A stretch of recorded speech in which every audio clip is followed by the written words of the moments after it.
وقاص احمد ڈیرہ غازی خان سے، کیا جنت میں انسان کی نفسانی خواہشات وغیرہ ہوں گی؟ کیا وہاں اولاد وغیرہ کا سلسلہ بھی ہوگا یا نہیں؟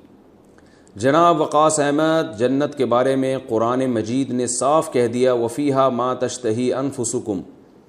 کہ جو دل چاہے گا، نفس کی جو خواہش ہوگی اللہ اس خواہش کو پورا کریں گے۔ تو نفسانی خواہشات ہی کی پورا کرنے کی جگہ جنت ہے، حوریں بھی ہوں گی، اور جو وتلذ الاعین، اللہ فرماتے ہیں آنکھوں کی لذت کا سامان ہم نے وہاں رکھا ہے، یعنی ایسی نعمتیں کہ زبان سے ذائقہ بعد میں، آنکھیں پہلے ٹھنڈی ہو جائیں گی اسے دیکھ کے۔ قرآن میں اللہ کا یہ بھی ارشاد ہے فلا تعلم نفس ما اخفی لهم من قرۃ اعین، سورہ سجدہ کا دوسرا رکوع آپ پڑھیں، تتجافى جنوبهم عن المضاجع،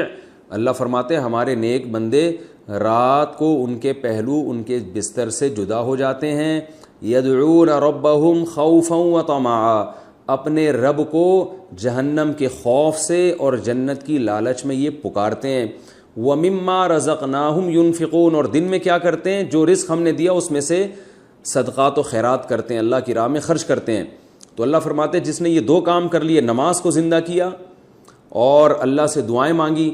اور صدقات و خیرات کیے، تو اللہ فرماتے ہیں فَلَا تَعْلَمُ نَفْسٌ مَّا أُخْفِيَ لَهُم مِّن قُرَّةِ أَعْيُن، کسی نفس کو یہ خبر نہیں ہے کہ ہم نے نیک بندوں کی آنکھوں کی ٹھنڈک کا کیسا سامان چھپا کے رکھا ہوا ہے، آنکھیں ٹھنڈی ہو جائیں گی۔